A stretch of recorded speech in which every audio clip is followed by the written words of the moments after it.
Uma das propostas do marketing é transformar o supérfluo em uma necessidade. Carlos Lacerda disse que pelo supérfluo o homem é capaz de se sacrificar, mas pela necessidade o homem é capaz de matar e morrer. Sabendo disso, o marketing trabalha para transformar o supérfluo em uma necessidade, para que a partir dessa transformação o homem passe a matar e a morrer por aquilo que ele tanto quer. Percebeu a sacada do marketing? Por exemplo, você precisa ir e vir. Para isso você precisa de um meio de transporte. Mas que meio? Que transporte? Qualquer um, desde que te leve e te busque aos lugares que você precisa. Te levando e te buscando, qualquer meio de transporte serve. Às vezes, por exemplo, é mais confortável, barato e prático você andar de táxi do que você manter um carro. Mas o que é que o marketing faz? Ele transforma o ter um carro em uma necessidade. Mesmo que você não use sempre, mesmo que ele fique parado na sua garagem. Mas tudo bem, você já tem um carro, ele te leva, ele te busca aos lugares. Não satisfeito com isso, o que é que o marketing diz? Agora não basta mais somente ter um carro. Agora você precisa de um carro que tenha piloto automático, que o banco faça massagem em você, que o teto simule um dia ensolarado, mesmo nos dias de chuva, percebe? E porque isso se torna uma necessidade, agora você mata e morre para conseguir o que você quer. Mas talvez você diga, não, Juan, matar e morrer é muito forte para o que você está falando. Eu não faço isso para conseguir o que eu quero. Não? Tem certeza que não? Olha para a sua família. Olha para a saúde da tua família. Tem certeza que você não está matando a sua família só para poder trocar de carro todos os anos?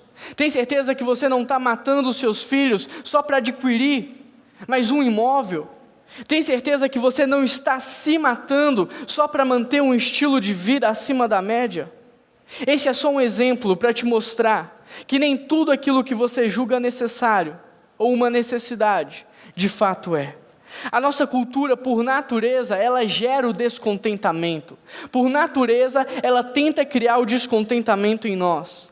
A maior parte das propagandas, elas tentam gerar um sentimento de vazio, transmitindo a sensação de que falta algo para ser feliz, transmitindo a sensação de que você precisa adquirir aquele produto que está sendo oferecido para que você encontre o contentamento, para que você encontre a felicidade. Mas quando você compra aquele produto, eles lançam um novo, o vazio volta e o ciclo do descontentamento continua. Vivemos em uma época onde os maridos estão descontentes com as suas esposas e as esposas estão descontentes com seus maridos. Vivemos em uma época em que as pessoas estão descontentes com os seus trabalhos e os seus funcionários, os seus patrões, os seus empregos estão descontentes também com os funcionários que trabalham ali. Os pais estão descontentes com os filhos e os filhos estão descontentes com os pais. Olhe bem para a sua vida. Pense um pouco na sua vida neste exato momento. Provavelmente você está descontente com a casa em que você mora, com o carro que você dirige, com o emprego que você tem, com o seu rendimento mensal, com o seu salário, com as roupas que você tem e com o seu corpo. É verdade ou não é? O descontentamento é tão sério que a partir desse pecado nós passamos a praticar muitos outros. Do descontentamento nasce a cobiça. Porque nós não estamos contentes com a nossa esposa, nós passamos a cobiçar a do vizinho. Do descontentamento nasce a ganância. Por não estarmos contentes com o nosso salário, vivemos a ganância de querer cada vez mais. Do descontentamento nasce a inveja. Porque não estamos contentes com a nossa vida, invejamos a vida de outras pessoas. Do descontentamento nasce a desonestidade, o orgulho, a soberba, as murmurações e por aí vai. O descontentamento é algo tão sério que ele mata a sua saúde, ele mata a sua felicidade, o seu prazer, o sentido de vida, ele acaba com você. Por isso nós precisamos em um momento como este, num culto como este, declararmos basta, chega, não dá mais, eu não quero mais deixar a vida me levar, eu não quero mais nadar a favor da maré, eu não quero mais ser refém das culturas insustentáveis desse mundo, eu quero viver o que Deus tem para mim, nem mais e nem menos. Eu quero viver o que Deus tem para mim. E sabe o que Deus tem para você? Sabe o que Deus tem para você? Deus tem para você uma vida de contentamento. Repita comigo: eu quero ter uma vida de contentamento. Agora diga para a pessoa que está do seu lado o que significa o contentamento. Não sabe? Como é que você acabou de dizer que você queria ter uma vida de contentamento, se você não sabe exatamente na prática o que é? Antes de qualquer coisa, eu vou dizer o que não é contentamento. E contentamento não é comodismo. Contentamento não é conformismo. Contentamento não é inércia. Contentamento não é você ser complacente, preguiçoso, passivo. Contentamento não é você desistir da vida, deixar de ter sonhos ou projetos. Não é nada disso. Mas Juan, se tudo isso não é contentamento, se contentamento de fato não é se conformar, estar acomodado, o que é então contentamento? Como é que nós alcançamos o contentamento? Para que vocês possam entender melhor, eu te convido a abrir a sua Bíblia no livro de Filipenses, capítulo 4, do verso 11 ao verso 13. Pois aprendi a adaptar-me a toda e qualquer circunstância. Sei o que é passar necessidade, sei o que é ter fartura. Aprendi o segredo de viver contente em toda e qualquer situação. Seja bem alimentado, seja com fome, tendo muito ou passando necessidade. Tudo posso naquele que me fortalece. Eugene Peterson traduz muito bem esse texto na versão A Mensagem, quando ele diz: de fato, pelo que me consta, não preciso de mais nada. Eu já aprendi a estar contente. Eu já encontrei a receita para estar alegre. Onde eu estiver e com o que eu estiver, eu posso fazer qualquer coisa por meio daquele que faz de mim aquilo que eu sou. Feche seus olhos, vamos orar mais uma vez. Peça a Deus que fale ao seu coração. Peça a Deus que fale aquilo que você precisa ouvir. Não aquilo que você quer ouvir, mas o que de fato você precisa ouvir.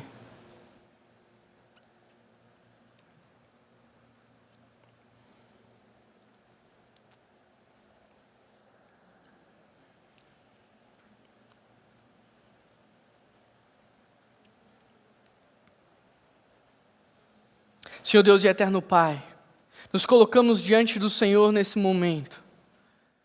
Estamos à Tua disposição, Pai. Fala conosco aquilo que o Senhor quiser falar. Prepara os nossos corações para receber uma mensagem. Abre os nossos olhos, ó Deus. Nos dá discernimento espiritual, sabedoria, Pai. Fala conosco.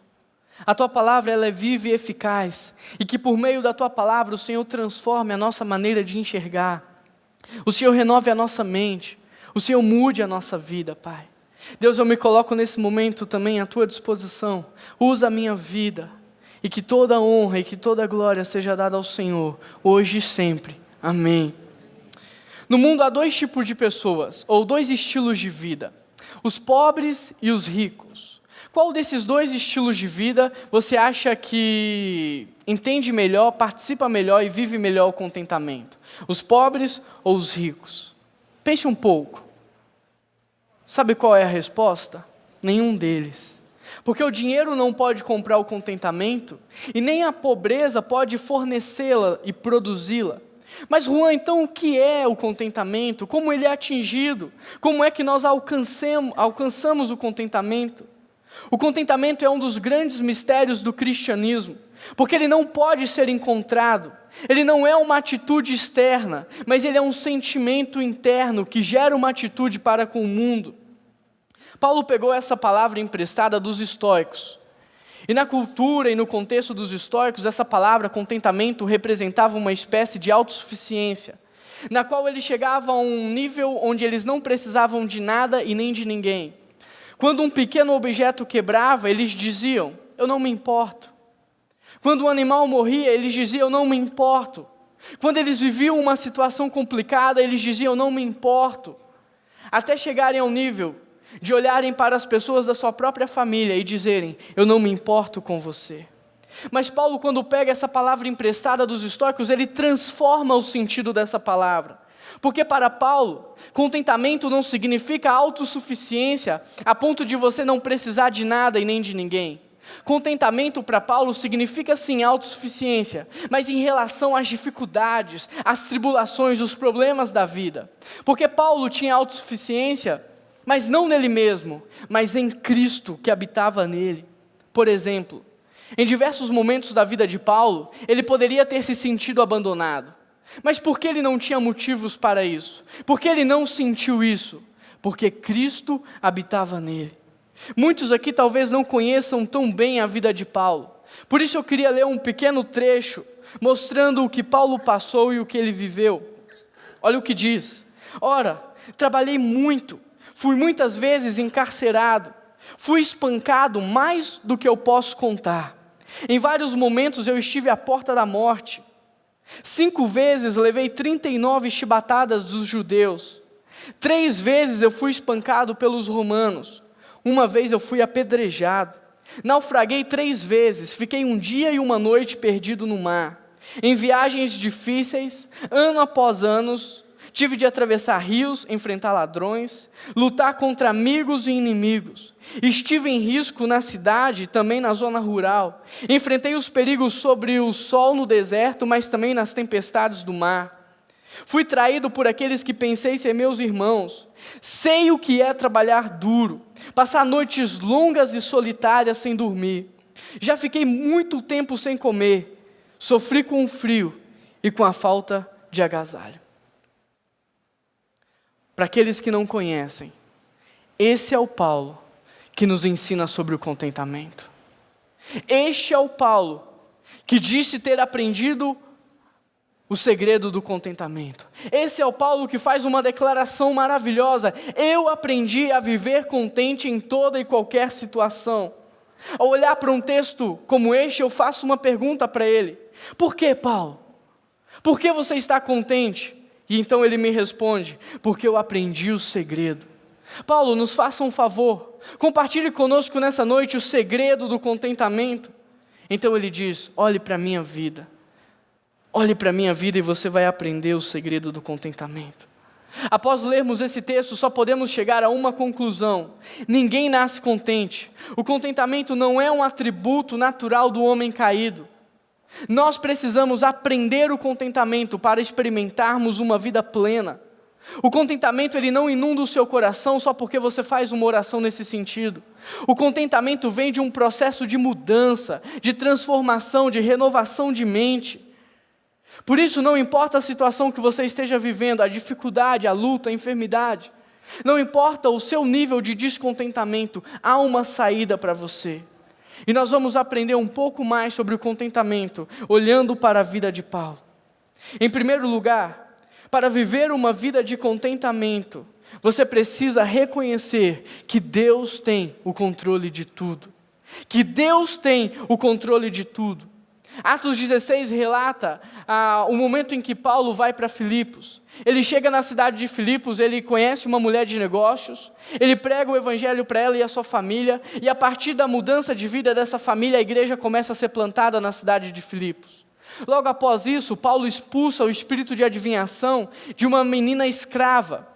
Mas os donos dessa menina, eles ficam bravos com Paulo, porque eles ganhavam dinheiro em cima dela. Então eles mandam Paulo para a prisão, eles batem em Paulo e colocam Paulo na prisão. Mas ao invés de ficar reclamando, chorando, Paulo passa a noite inteira adorando o nome de Deus, louvando o nome de Deus e orando.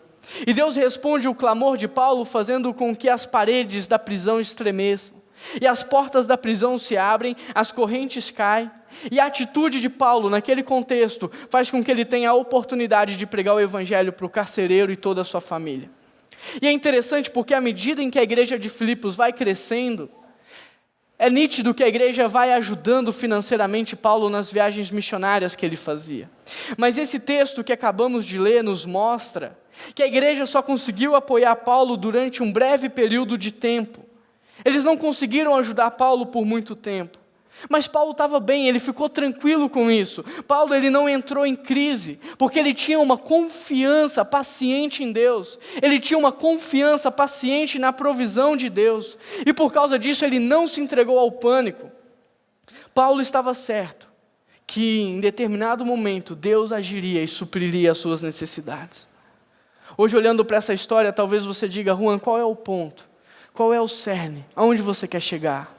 Quero mostrar para vocês que Paulo ele tinha uma confiança paciente na provisão de Deus. Não houve pânico no seu coração. Ele não entrou em crise porque ele perdeu o seu sustento. Ele não ficou desesperado. Ele não tentou manipular as pessoas a fim de levantar o dinheiro que ele precisava. Ele não tentou manipular e controlar toda a situação. Ele só esperou no Senhor de forma paciente. Há muitos anos atrás eu vivi uma experiência parecida com essa. No início do meu seminário, no primeiro ano de seminário, eu era sustentado por muitas pessoas para estudar manhã, tarde e noite ali naquele seminário. Só que com o tempo algumas pessoas começaram a falhar financeiramente. E aquelas pessoas que me ajudavam passaram a deixar de ajudar. Algumas perderam o emprego, outras viveram uma crise financeira. E com o tempo eu fui vivendo uma crise financeira tão forte, que eu olhava para minha esposa e dizia: Keila, para de comer. Para de comer. Não porque ela comia muito, mas porque eu sabia que se aquela comida acabasse, eu não teria mais dinheiro para comprar. E eu entrei em crise, e eu me entreguei ao pânico. Por conta disso, com poucos meses de casamento, a crise de ansiedade, o desespero foi tão grande, que com poucos meses de casamento eu vivi um princípio de infarto. Porque eu não confiei em Deus, mas eu aprendi com aquela situação. Durante todo o meu seminário eu vivi um grande deserto. Mas eu sabia quem era o meu Deus a partir daquele momento, e que Ele poderia cuidar de mim, e que Ele iria cuidar de mim.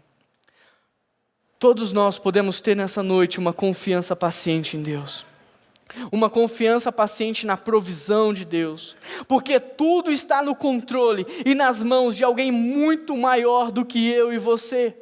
Tudo está no controle e nas mãos de alguém muito mais poderoso do que eu e você. Avalie a complexidade da criação de Deus. Pegue uma plantinha, avalie a complexidade da criação de Deus. Pegue um ser humano, avalie a complexidade. Avalie a complexidade do que Deus está fazendo neste exato momento para te manter vivo. Avalie a complexidade do que Deus está fazendo a todo momento para que todas as coisas cooperem para o bem daqueles que o amam. Tudo está no controle de alguém muito maior do que eu e você. Uma ilustração para isso é quando você anda de avião. Lá de cima você não consegue enxergar nenhum ser humano. Você não enxerga nenhuma pessoa. O Salmo 8, verso 4 diz: quem é o homem? Quem é o homem para que dele te lembres? E de fato, nós somos como poeira, como neblina que aparece e logo vai embora. Mas Deus, o nosso Deus, Ele não só te enxerga, como Ele está preocupado com a tua história, com os teus sentimentos, com os teus pensamentos. Que Deus! Que Deus! Ele está preocupado com aquilo que você está sentindo. E Ele está agindo a todo momento para que tudo coopere para o bem daqueles que o amam. Quando nós olhamos para as situações, para as dificuldades com essa perspectiva, nós entendemos que é estupidez pensar que nós podemos ter o controle de alguma coisa. Que nós podemos controlar as situações, controlar as pessoas. É estupidez pensar assim. O exemplo que Paulo nos dá é: trabalhe o máximo que você puder.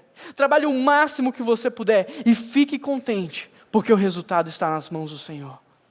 Nós não somos responsáveis pelos resultados, nós somos responsáveis pelo trabalho. Quando olhamos para o Antigo Testamento, podemos ver que tanto Abraão, José, Davi, Noé, todos eles tiveram que ter uma confiança paciente em Deus. Todos eles tiveram que trabalhar e deixar o resultado nas mãos de Deus. Em Gênesis 12, Deus dá para Abraão uma visão de uma promessa, mas somente na sua velhice é que Abraão recebe o filho da promessa. Ainda na sua juventude, José tem um sonho, mas só depois de ser abandonado pelos seus irmãos, vendido como escravo, preso, é que esse sonho vem a se realizar.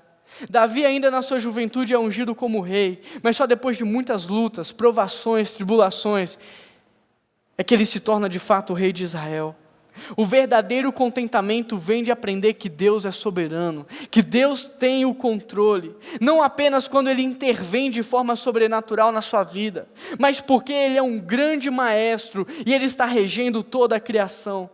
Paulo estava contente porque ele confiava em Deus, confiava na provisão de Deus, confiava no poder de Deus. Ele sabia que em algum dia, em algum momento, através de alguma circunstância, Deus agiria para suprir as suas necessidades. Todas as coisas cooperam para o bem daqueles que amam a Deus. Você crê neste versículo? Crê? Você crê numa palavra como essa? Será que nós, como povo de Deus, temos uma fé inabalável e confiante na providência de Deus, no controle de Deus? Na narrativa da criação, Deus cria as plantas antes que o sol. Sabe por quê? Porque Ele queria mostrar que tudo depende dEle. Você não depende da situação econômica do nosso país. Você não depende da política do nosso país. Você não depende do seu trabalho, você não depende do seu patrão. Em primeiro lugar, você depende de Deus. É Ele que te dá vida, é Ele que sustenta a sua saúde, é Ele que cuida de você, é Ele que te protege. Você depende de Deus, é Ele que tem feito o maná cair todos os dias sobre a sua vida, é Ele que tem feito a água brotar da pedra, é Ele que tem te protegido, você depende dEle. Você precisa ter uma confiança paciente em Deus. Você precisa acreditar que Deus está no controle da sua vida. Porque isso é fundamental para uma vida de contentamento. Em segundo lugar, para viver uma vida de contentamento, você precisa viver acima das circunstâncias. Acima das circunstâncias. Normalmente as dificuldades, elas roubam a nossa alegria, o nosso prazer, a nossa satisfação, o nosso contentamento. Mais do que qualquer outra coisa, a dificuldade, ela tem o poder de destruir a nossa satisfação, a nossa alegria. Mas isso só acontece porque nós depositamos a fonte do nosso contentamento em lugares errados. Depositamos as sementes de alegria nas coisas corriqueiras do dia a dia, quando na verdade deveríamos depositar a fonte do nosso contentamento em Deus. Mas nós depositamos na aprovação de pessoas. Se o fulano me aprovar minha atitude, aprovar minha fala, então eu vou ser feliz. Se eu conseguir aquele emprego, eu vou ser feliz, eu vou ser contente. Se isso acontecer, eu vou ser contente. Mas deixa eu te dizer uma coisa. As situações mudam, as pessoas mudam, mas Deus permanece o mesmo. Enquanto você depositar a fonte do seu contentamento em pessoas, em situações, você vai viver momentos de turbulência, momentos de oscilações, porque as pessoas mudam e as situações também, mas Deus permanece o mesmo. E por isso você precisa colocar a sua fonte de contentamento em Deus. Paulo, ele era ser humano, assim como eu e você. Paulo passou por diversas dificuldades, assim como eu e você. Paulo enfrentou muitas pressões, tribulações, assim como eu e você. Mas ele disse que ele aprendeu algo diferente. Que ele aprendeu a viver contente em toda e qualquer situação. Nos versos 11 e 12, Paulo fala sobre aprender com os problemas, aprender com as situações adversas, aprender com as tribulações. Você precisa permitir que os problemas te ensinem. Você precisa permitir que os problemas, as circunstâncias te ensinem. Como cristãos, nós podemos viver hoje uma vida de contentamento. Nós não precisamos esperar a vida melhorar, a economia melhorar, a política melhorar. Não, nós podemos viver hoje. Mas para viver uma vida de contentamento hoje, você precisa olhar para os problemas da mesma forma como Paulo olhava. Enquanto estava preso, Paulo poderia ter pensado: eu sou vítima do sistema. Mas ao invés disso, ele pregou o evangelho. Ele escreveu cartas. Através do sofrimento, Paulo poderia ter aprendido a chorar mais, a gemer mais, a se fazer mais de vítima. Mas ao invés disso, Paulo aprendeu a orar mais.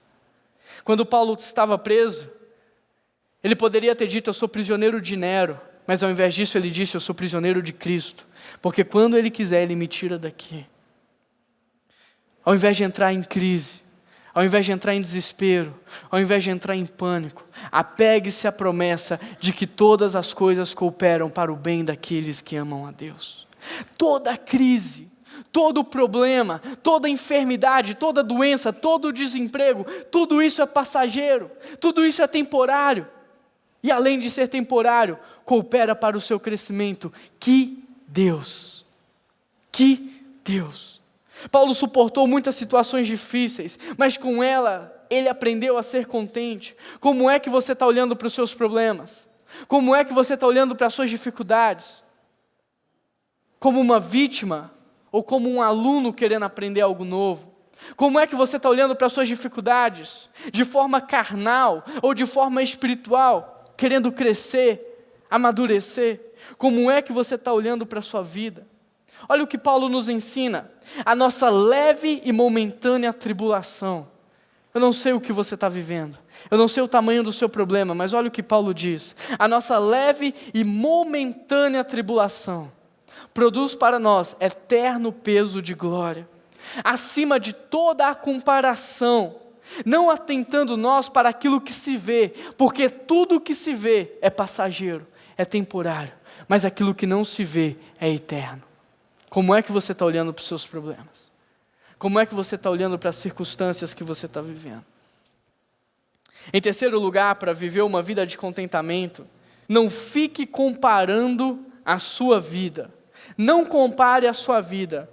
Hoje as mídias sociais, as redes sociais, elas servem para mostrar que existem pessoas mais bonitas que você. Pessoas mais ricas que você. Pessoas que se divertem mais do que você.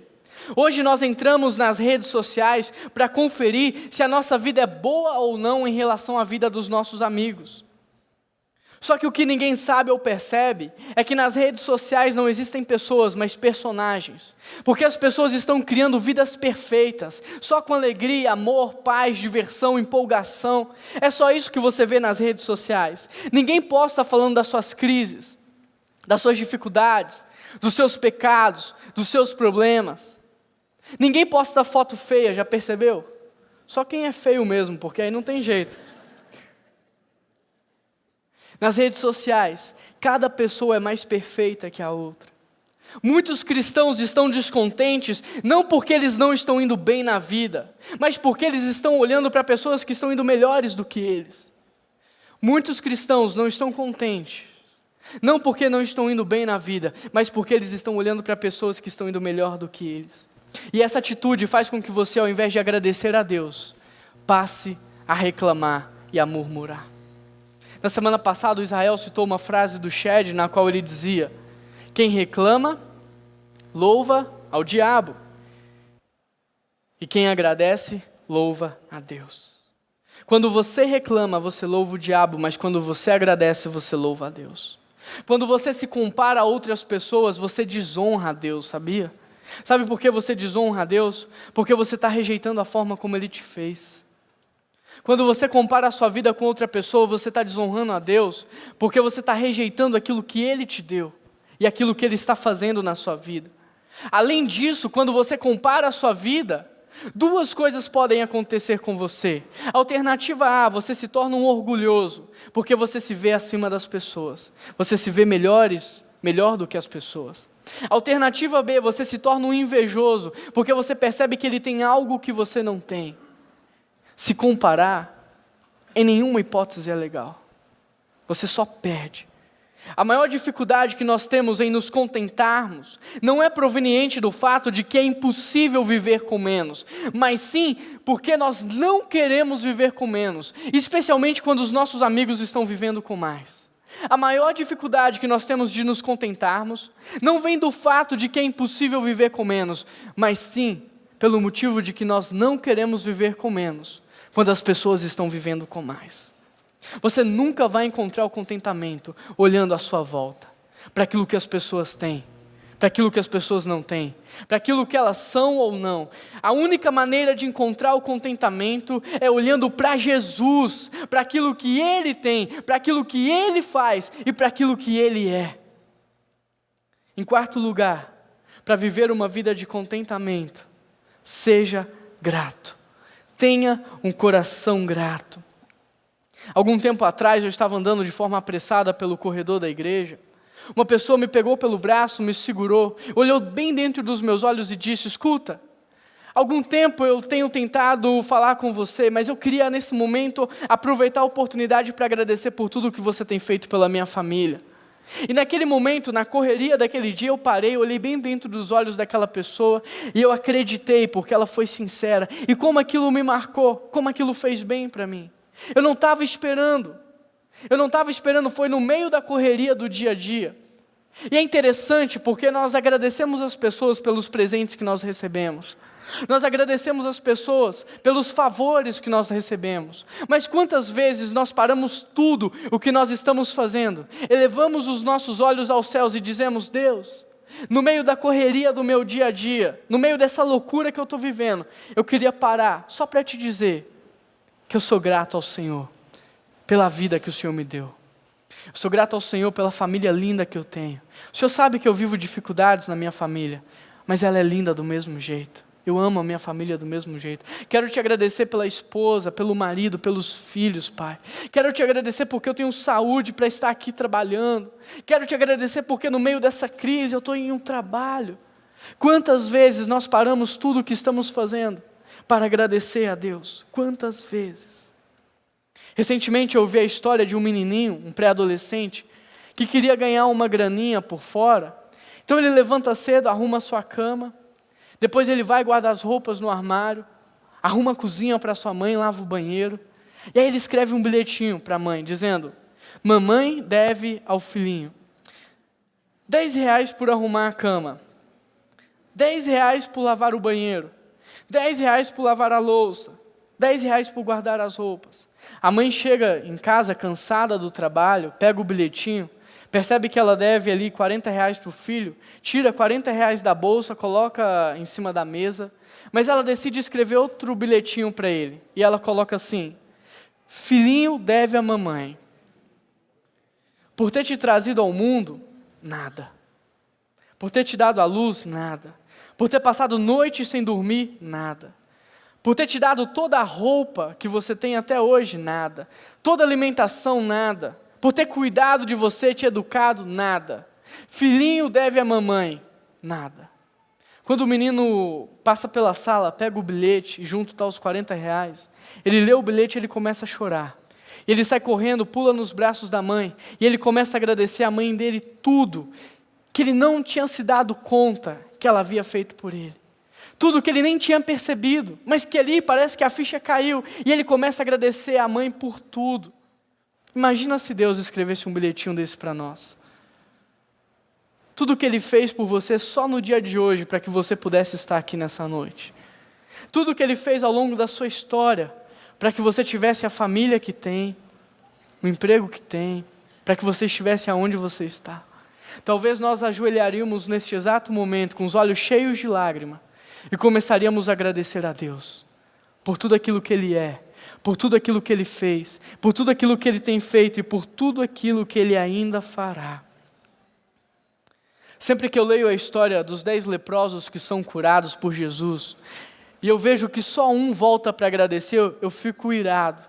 E eu digo: Jesus não devia ter curado essas pessoas, que pessoas ingratas, sem coração. Mas sempre que eu penso assim, o Espírito Santo me lembra de tudo que Deus tem feito por mim, eu nem percebo.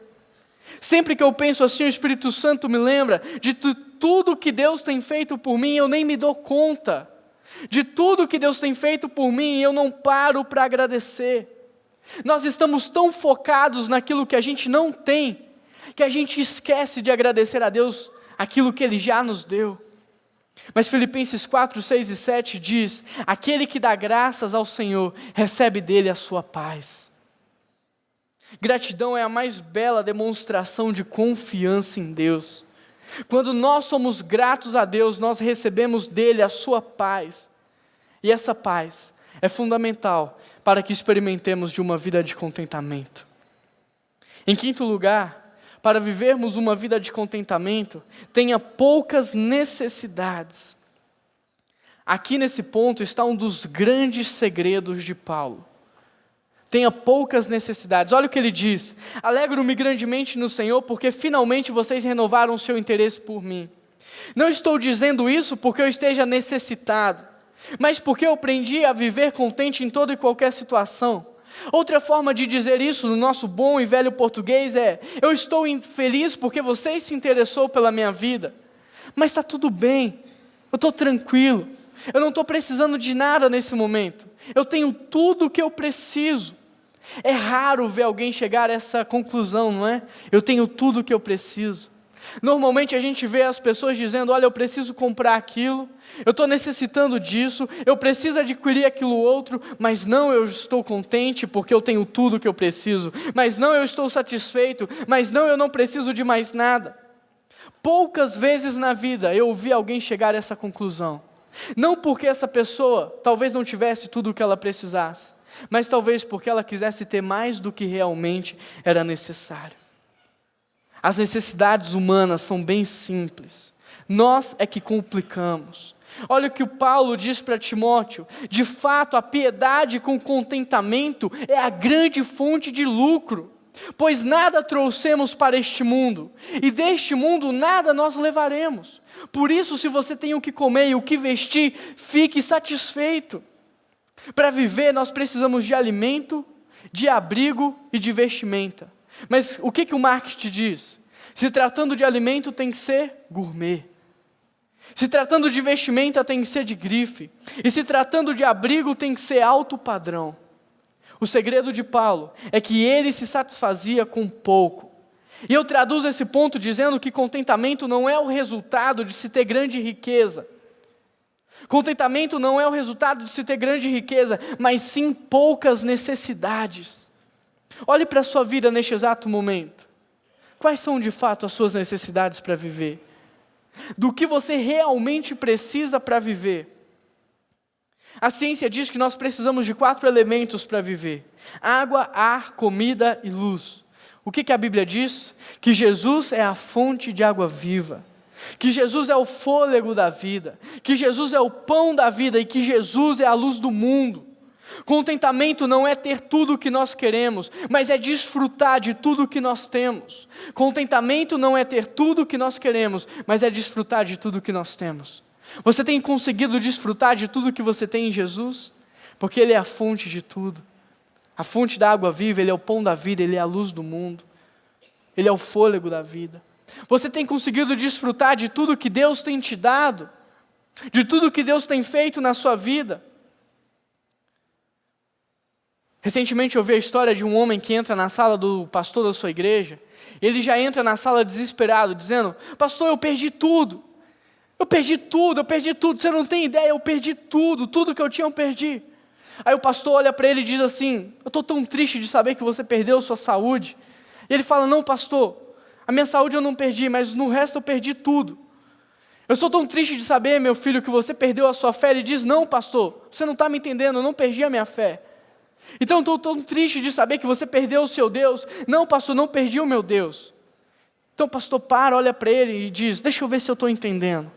Você entra na minha sala desesperado, dizendo que você havia perdido tudo. Mas você tem saúde, você tem fé, você tem a sua salvação, e você tem um Deus que é eterno, Criador de todas as coisas, dono do ouro e da prata, e que te ama.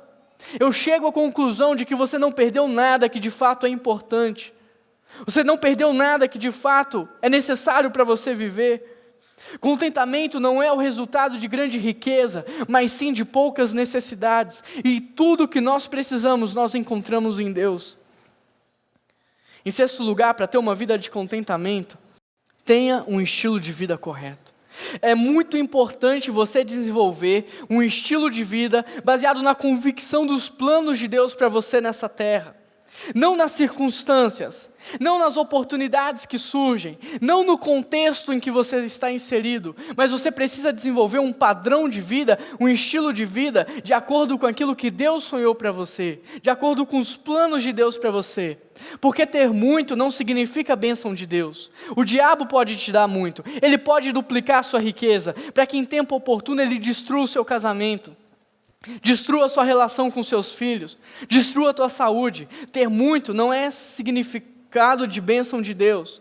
Agora, a bênção de Deus, ela vem sem sofrimento, porque ela tem um propósito muito definido, que é ajudar pessoas, que é sanar a necessidade de pessoas e levar pessoas a Cristo. Tudo o que Deus nos dá é para abençoarmos as pessoas. Deus te dá saúde para você carregar aqueles que não têm nos braços. Deus te dá paz para que você leve paz através da sua vida para outras pessoas. Deus te dá dinheiro para que você sane as necessidades daqueles que não têm. Tudo que Deus te dá é para que você ajude pessoas. Deus te dá a bênção para que você possa ser uma bênção. Todos nós deveríamos ter no nosso orçamento uma quantia reservada para ajudar pessoas. Mas a verdade é que muitos, se não todos, estão precisando de ajuda. E sabe por que isso acontece? Porque nós criamos um estilo e um padrão de vida maior do que o que de fato nós deveríamos ter. As pessoas no mundo de hoje estão se tornando refém das suas próprias conquistas, refém dos seus próprios negócios. Eu sempre sonhei em ter um carro da categoria SUV, SUV. Mas por que eu não tenho um carro como esse? Porque se eu comprar um carro como esse hoje, eu me torno refém dele. Refém da manutenção, refém da troca de pneus, refém do consumo, refém do seguro. Talvez eu até consiga comprar um carro como esse parcelado de 100 vezes. Mas talvez eu vou ter ele na garagem e não vou ter dinheiro nem para dar uma volta no condomínio, porque eu me tornei refém dele. Quantas pessoas não podem viajar porque se tornaram refém das suas posses? Quantas pessoas não podem aproveitar do seu rendimento mensal porque se tornou refém dos seus negócios? Quantas pessoas têm casa fora do país, têm carro importado, mas não têm condição de ajudar nem com R$50 ninguém, porque se tornou refém das suas despesas mensais? Esse não é o plano de Deus para a sua vida. Esse não é o propósito de Deus para a sua vida. Deus veio para te libertar. Mas muitos estão escravos do estilo de vida, do padrão de vida que Ele mesmo criou. Olha o que Salomão disse, um dos homens mais sábios desse mundo. Quem ama o dinheiro não se fartará de dinheiro. Quem ama a riqueza não se fartará da riqueza, porque isso é vaidade. Uma vez eu ouvi uma entrevista na rádio, na qual a pergunta era: quanto de dinheiro alguém precisa para ser feliz? Pense um pouco. Quanto de dinheiro você acha que um ser humano precisa para ser feliz? Quanto? Naquele dia, sabe qual foi a resposta daquela entrevista? Só mais um pouco. Para quem deposita a sua alegria, o seu contentamento no dinheiro e em bens materiais, a resposta sempre será: para ser feliz, para ser contente, eu preciso de só mais um pouco, só mais um pouco, só mais um pouco. Conta a história de que a empregada estava arrumando a casa do seu patrão. Enquanto ela passava pano no chão, tirava poeira, ela pensou alto dizendo: se eu tivesse R$5, eu seria feliz.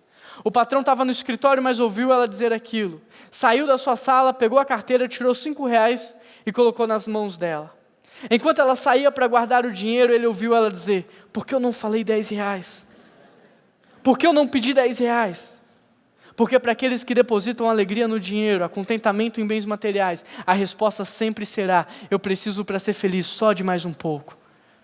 Quantas vezes nós não dizemos isso para Deus? Deus, se o Senhor me der isso, então eu serei feliz. Deus, se eu tiver aquilo, então eu serei contente. Deus, se eu chegar nesse nível de vida, aí sim eu vou te servir. Aí sim eu vou te adorar. Ainda assim eu vou viver dando glórias ao teu nome. Paulo nos ensina a viver contente em toda e qualquer situação, tendo pouco e tendo muito. Paulo teve muito e ele teve pouco. E nos dois aspectos ele foi contente. E é mais interessante porque quando Paulo tinha muito, ele não saía por aí esbanjando, desperdiçando dinheiro. Ele sabia onde ele tinha que gastar. Mas quando ele tinha pouco, ele também não saía murmurando, reclamando. Ele era contente. O contentamento transforma um homem pobre num homem rico, enquanto que o descontentamento transforma um homem rico em um homem pobre. O contentamento suaviza as suas privações, adoça os seus privilégios e transforma a casa do justo, por mais pequena que seja, em um grande castelo. Se você em algum momento da sua vida viveu contentamento, você sabe que isso é verdade. Você precisa ter um estilo de vida correto, para que você possa receber as bênçãos de Deus e ser bênção na vida das pessoas.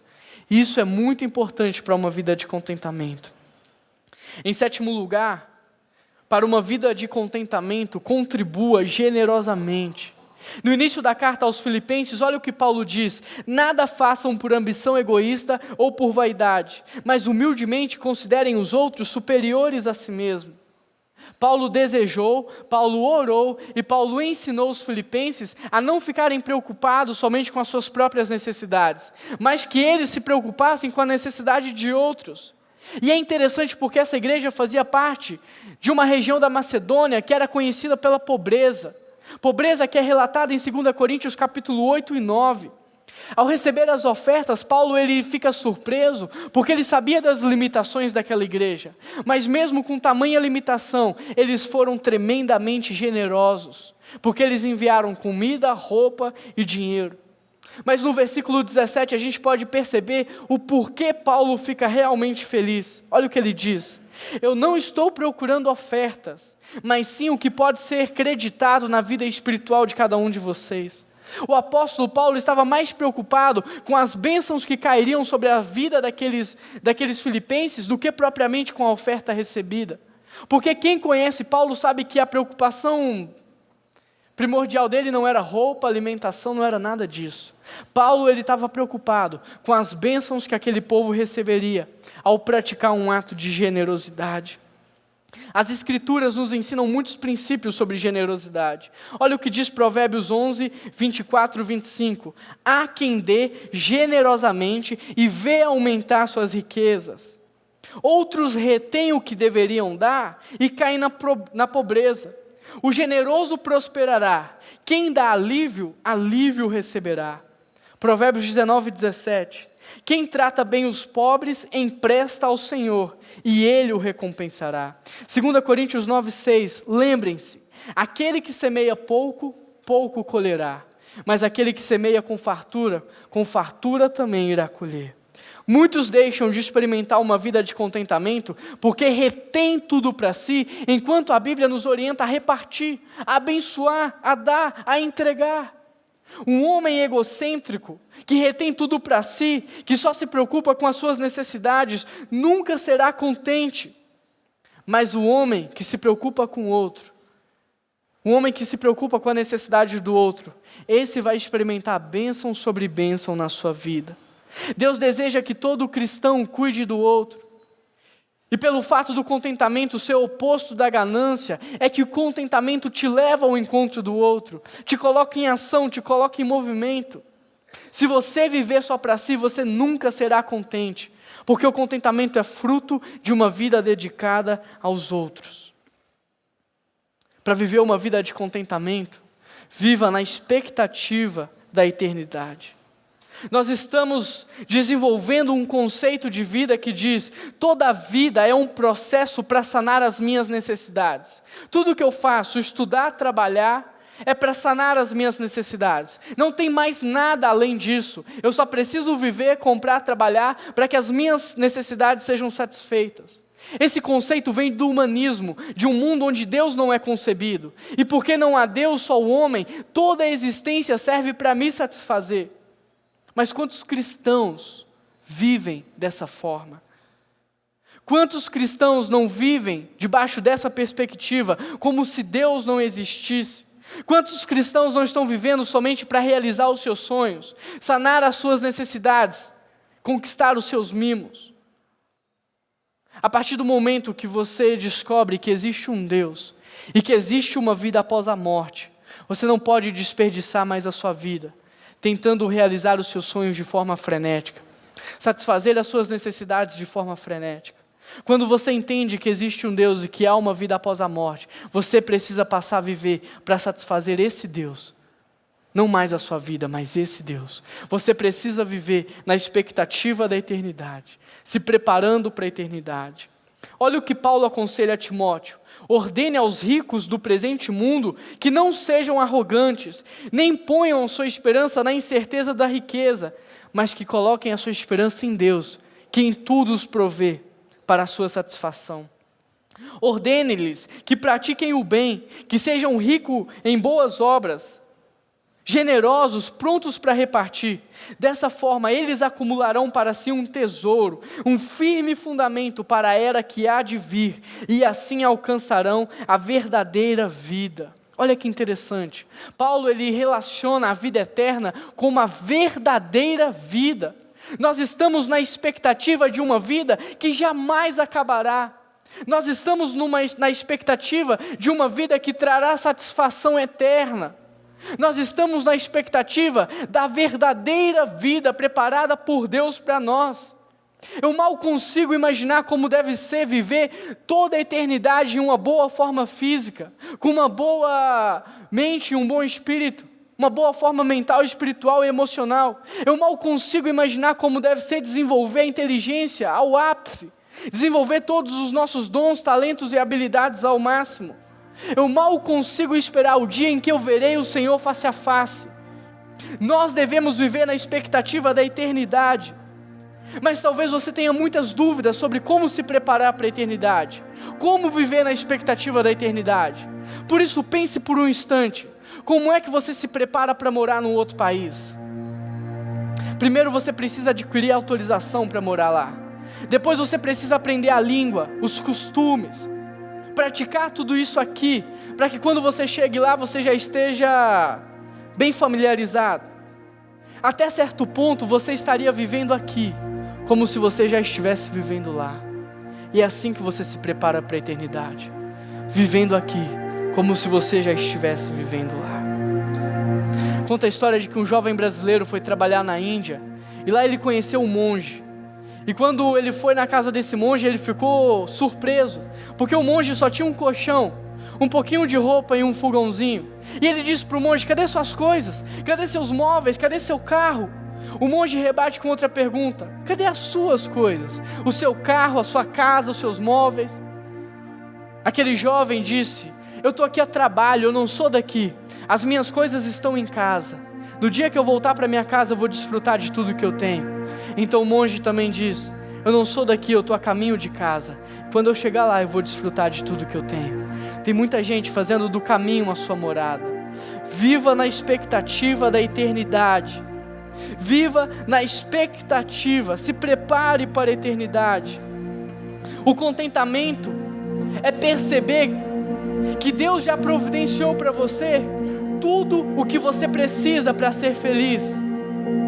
O contentamento é perceber que Deus já providenciou tudo o que você precisa para ser feliz, para a sua maior felicidade. Está tudo lá, sabe onde? Em Jesus Cristo. Tudo o que você precisa está em Jesus Cristo. Ele é suficiente. Se você conhece Jesus Cristo, você tem um Deus que te escuta, que ouve o seu clamor. Você tem o amor dele, você tem a esperança. O Espírito Santo está dentro de você e todo o céu e a eternidade estão na sua frente. Se você tem Jesus, você tem a graça para o pecado, a direção para cada dia da sua vida, uma âncora para as tempestades e o contentamento para todas as situações. Em Jesus você tem tudo o que você precisa. Fique em pé, vamos adorar.